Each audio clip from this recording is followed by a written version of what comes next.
First things first, I'm actually so shocked that Trump is attacking us. I think Trump should be thanking us in multiple ways, and I'm going to explain. First things first, I think we are a good example of what the American dream can look like. Like, Somali Americans, and it's making me sad and it's funny. Like, I know Somali people are very funny. We're like the class clan who also happens to be valedictorian. Somalis in Minnesota are so successful. I take multiple trips a year to Minnesota, and I leave so inspired. You have Somali-only, Somali-owned law firms, Somali-owned pharmacies, Somali-owned everything you can think of, and it's so inspiring to see that what my community could do in just 30 years. Literally, we came to this country not speaking English, not knowing anything. We're Black, Muslim, we're immigrant, and we're able to be that successful. It should be really applauded. Like, I need Trump to stand up and applaud for us because it's shocking. Literally, my friend just moved to Minnesota, and she was telling me how when she gave birth, it was an all Somali staff. Her midwife was Somali. Her doctors were Somali. Her nurses were Somali. Like, that is so beautiful to see, and it should be celebrated, okay? Second of all, Trump, you should be thanking my people for giving a random Midwestern state that much clout and money. Like, I don't think, other than Chicago, I think Minnesota is really popping when it comes to tourism because of Somali Americans like me, okay? So you should be thanking us because Minnesota would have been nothing if Somalis didn't move there. Like, if we're being honest, like, we have made that state pop, and we have made it beautiful for the rest of the world. So you should thank us, and if you want, you can donate Minnesota to the great country of Somalia. Like, I think it's a nice trade-off. And last but not least, I'm so happy that people are discovering how funny, witty Somali people are. We're very confident, and although Trump said what he had to say, like, I want him to know, Yani, like, it didn't even, like, bother, like, it didn't do anything to our confidence. We've heard everything you've said before. People always make fun of Somalia, but I still think I'm better than everyone. Like, God has made me Somali Muhammad. Like, I'm okay. I'm okay. On top of that, I'm Somali American, broski. Like, I'm winning on both sides. But yeah, it's just nice to see that everyone's realizing Somali people are very funny, very confident, and that's never gonna change. It has not changed since colonial days, baby boy, and it's not gonna change because somebody right now decided to make fun of us. We're actually winning the war, so. But yeah, that's all I have to say. You all should be applauded. The white supremacists have yet to applaud Black Americans for accomplishing the greatest achievement in human history. And I will break that down as I dissect what you said your community should be applauded for. Let's start with the English. You said that in 30 years, you all have learned to speak English. You all learned English formally. We had to learn English on our own. Ebonics is the result of us pulling ourselves up by our bootstraps. This country, to this very day, provides free ESL, English as a second language, courses to formally teach immigrants whose primary language is something else how to speak English. Ebonics is really nothing to be ashamed of because it's just proof that we had to fend for ourselves. Let's talk about midwifery. Bridget Mason, also known as Biddy, she was a Black American housewife. She was born into slavery in 1818.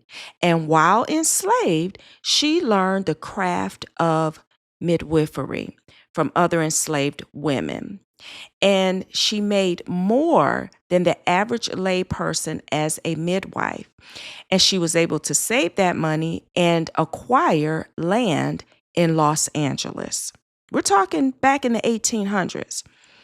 This woman, she became fluent in Spanish because that allowed her to serve a more diverse patient base. So she was also an entrepreneur, and she wanted to grow her business. When she passed away in 1891, her estate was valued at approximately $300,000, which translates to several million dollars today. And guess what? Now, this is going to give you chills. On January 21st, 1856, she, her daughters, and 10 others were granted their freedom from Robert Smith, who enslaved them.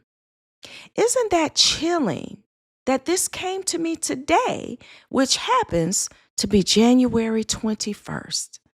I think that Miss Biddy's spirit wanted me to tell you, you get no applause. Let's talk about education. American chattel slavery ended in 1865. 16 years later, in 1881, a young man by the name of Booker T. Washington started his own school. Today it's known as Tuskegee University. This man spent the first 9 years of his life enslaved. That meant no school. I want to pause for a second because I want to tell you all about Dr. Claude Anderson and his book, Powernomics. At the bottom of page 38, Dr. Claude Anderson states, after 300 years of slavery and forced illiteracy, they reduced their illiteracy rate by half within 30 years. No other racial or ethnic group can legitimately make such a claim. Let's talk about entrepreneurship. My ancestors built thriving communities with little to zero formal education. In 1906, the Greenwood District in Tulsa, Oklahoma, gave birth to one of several Black Wall Streets. So 41 years after chattel slavery, my ancestors built their own community from nothing. They didn't have any grants. They didn't have any financial aid. They didn't have any food stamps. They didn't have any free child care, nothing. That's something that distinguishes Black Americans from everybody. We know how to turn trash into treasure. We took pig intestines, cleaned them, cooked them, and then had the nerve to put some hot sauce on them and enjoy them. We made it so good that some Black folks still eat them to this very day. So you're bragging about what your community has accomplished in 30 years after receiving a benefits package. We all know what that benefits package looked like. Now, see, the problem is immigrants like you have come to this country not knowing Black American history. We have become aware that when you enter this country, you all are taught to stay away from Black Americans. You're shown the worst in our community. And so now the Trump administration has terminated the temporary protection status for the Somalians who have that designation, and departure is expected on March 17th. And instead of posting videos of contrition, you all are steadily posting videos like this. Instead of saying, we apologize for the fraud, we apologize for not showing gratitude, you post a video telling us we need to give you applause. I know you might think that this argument is just between your community and Trump. However, when you start boasting about accomplishments and saying you're a good example of the American dream, Black Americans, we're going to raise our hands. We're going to say, wait a minute. Hold up. We will always chime in.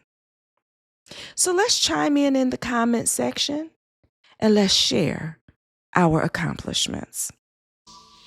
Revelations chapter 1 verse 14 said that his hair was white like wool. Sounds like a Negro to me. The Messiah is coming. You better be ready.